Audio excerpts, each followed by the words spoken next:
All right, back in America's newsroom, it was, to be sure, a low point in modern American history. The seizure of the U.S. Embassy in Tehran back in 1979. Employees of that embassy held hostage there for 444 days before they finally were freed, as Americans followed every step and every day of that crisis. 30 years after their ordeal, those former hostages are returning to the site of their homecoming, holding a reunion at the U.S. Military Academy, and they have a lot to talk about. Eric Shawn is live at West Point in New York. Good morning, Eric. Good morning, Martha. And what an emotional and inspiring scene this morning. Imagine this, the entire West Point Cadets, 4,400 young men and women welcoming, cheering, applauding with American flags, hostages who have now returned. The events have begun. 12 hostages are here for what promises to be an emotional weekend.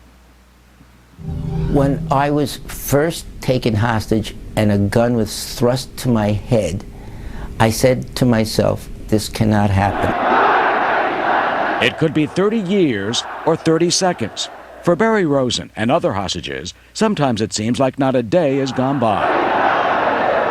They gathered here 3 decades ago, embraced by freedom and celebration.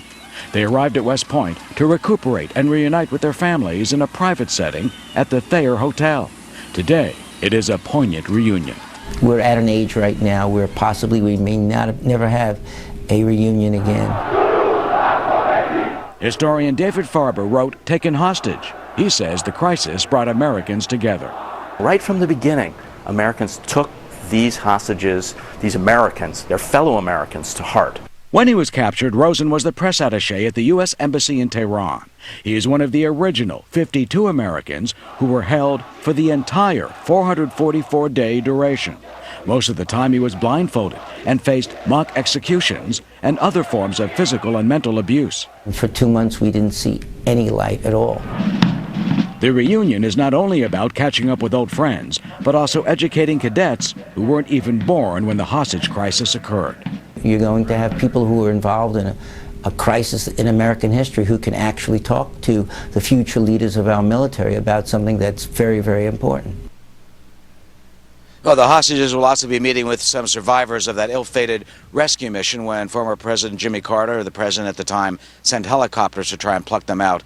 Some of those helicopters crashed in the desert, killing 8 U.S. servicemen. They'll also be attending a Army-Navy basketball game, and right now they have a panel. They'll be having lunch with the cadets. Quite a scene to pass on and remember what happened here 30 years ago. Martha, back to you. Well, a nice moment for them to be together and try to remember some of the good things that they were able to kind of pull together in a brotherhood of what they went through. But it was a horrific time in our history.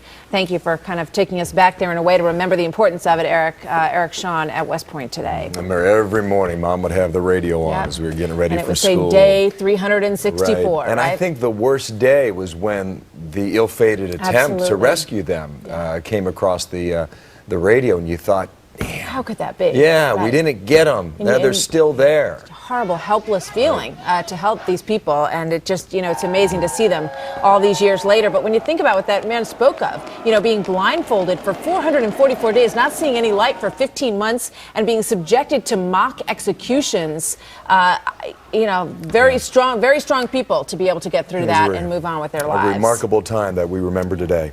Eric, thanks again. Hey, you want a job? Be an advisor in Washington. Okay. Giving advice is expensive, Martha. More than 1,000 advisory boards in D.C.